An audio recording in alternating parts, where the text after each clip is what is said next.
Salam sejahtera Malaysia, denyut nadi suara rakyat bergema di channel ini. Jangan lupa tekan butang subscribe, like dan share. Malaysia kita punya, cintai Malaysiaku, kita jaga kita.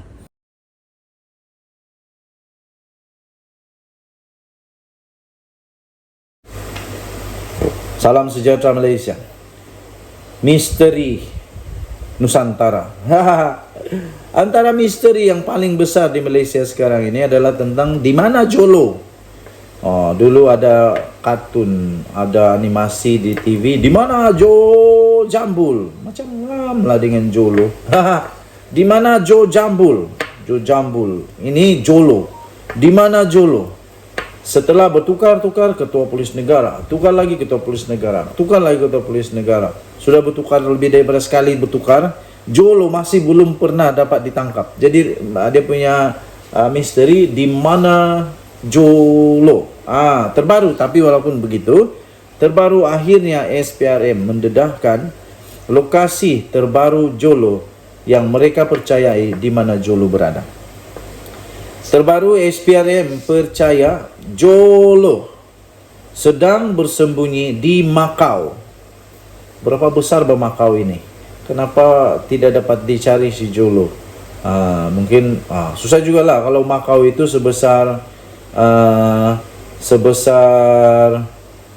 KL, memang susah lah mau cari Jolo. Tapi kalau bekerja sama semua penguat kuasa, boleh jumpa lah dia itu sadasa. SPRM dilaporkan percaya, Suruhanjaya itu percaya, usahawan Malaysia Loh Tejo atau Jolo yang menjadi buruan tersebut sedang bersembunyi di Macau. Menurut laporan Al Jazeera hari ini, SPRM dipetik dalam jawapan bertulis sebagai berkata bahawa ini disahkan oleh beberapa individu yang pernah melihat Jolo di Macau. Wah, apalagi serbulah Jolo di Macau. Jangan kasih lama-lama, nanti dia pindah lagi pergi tempat lain. Mana tahu, daripada Macau pergi mana tahu. SPRM percaya individu-individu yang dikehendaki untuk kes 1MDB, One Malaysia Development Berhad itu, terutamanya Jolo, sedang bersembunyi di Macau. Lapor Al Jazeera. Kalau ada di Macau, bekerjasamalah dengan polis di sana, polis negara itu. Jadi kalau sudah jumpa Macau, sudah jumpa Jolo, cepat bawa balik dia, jaga-jaga dia betul-betul sampai siasatan dapat diselesaikan.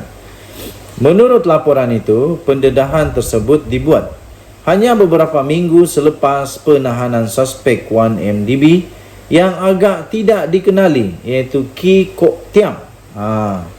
Ki Kok Tiam dilaporkan telah meninggal dunia sebentar pada baru-baru ini.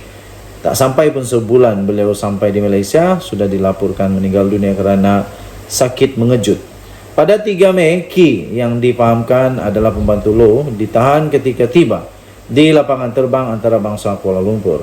Memetik sumber polis Diraja Malaysia, Al Jazeera melaporkan bahawa Ki diusir dari Macau kerana tinggal melebihi had masa visanya.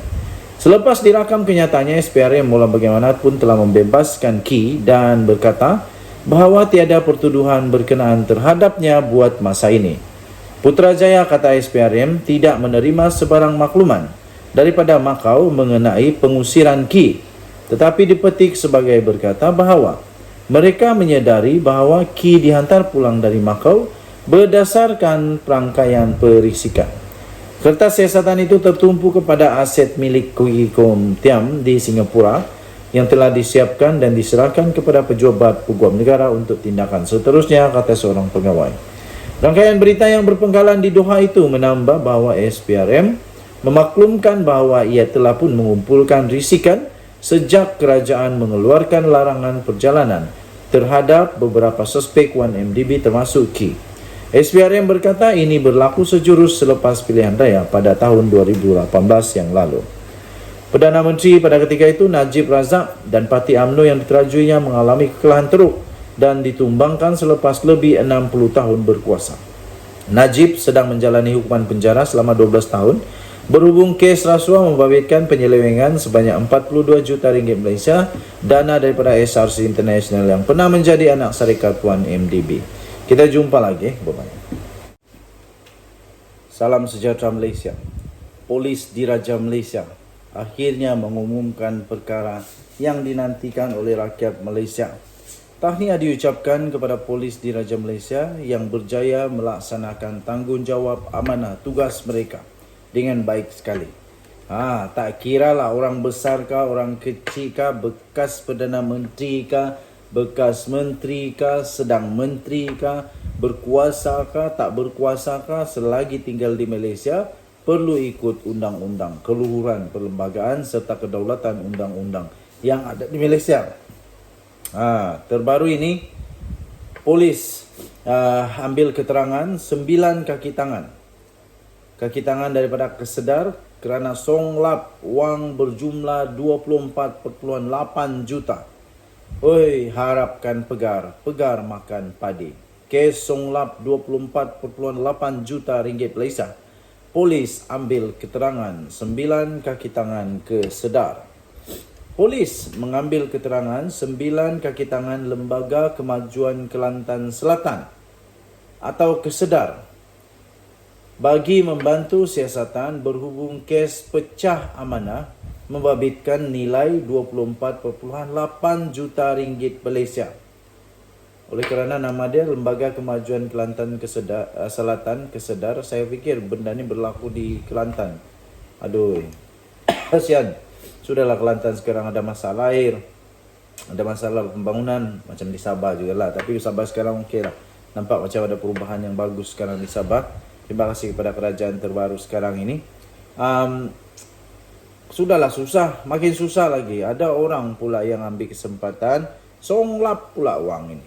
Ketua Polis Kelantan, Muhammad Zaki Harun berkata, identiti 9 individu berkenaan dikatakan digunakan oleh penolong akuntan Kesedar untuk tujuan pecah amanah. Kata polis dalam kenyataan itu, ya, sudah tentu kita rekod kenyataan semua sebagai saksi dan keterangan untuk kes berkenaan, kata kenyataan itu. Tambah kenyataan itu lagi, setakat ini tiada tangkapan dilakukan dan kita percaya jenayah ini dilakukan berseorangan, katanya ketika dihubungi pada hari ini.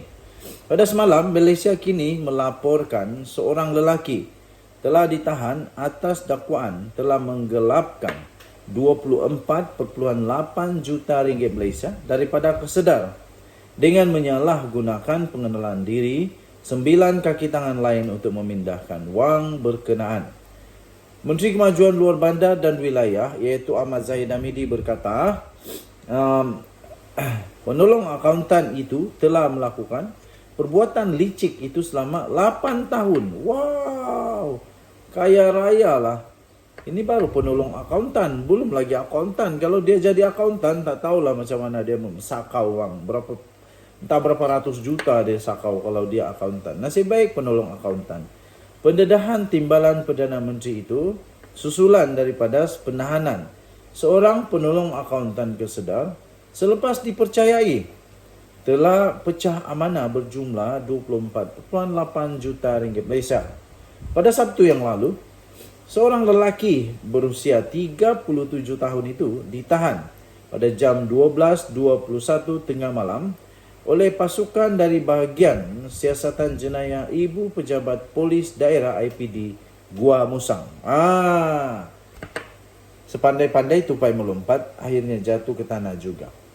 Yang tak syoknya itu yang jadi mangsa adalah rakyat. Yang jadi mangsa adalah orang-orang yang susah. Yang jadi mangsa adalah rakyat yang biasa-biasa saja. Rakyat makin teruk, keadaan hidup susah, tapi orang-orang yang tak sedar-sedar ini tetap juga sakau wang tanpa rasa bersalah. Kita jumpa lagi, bye-bye.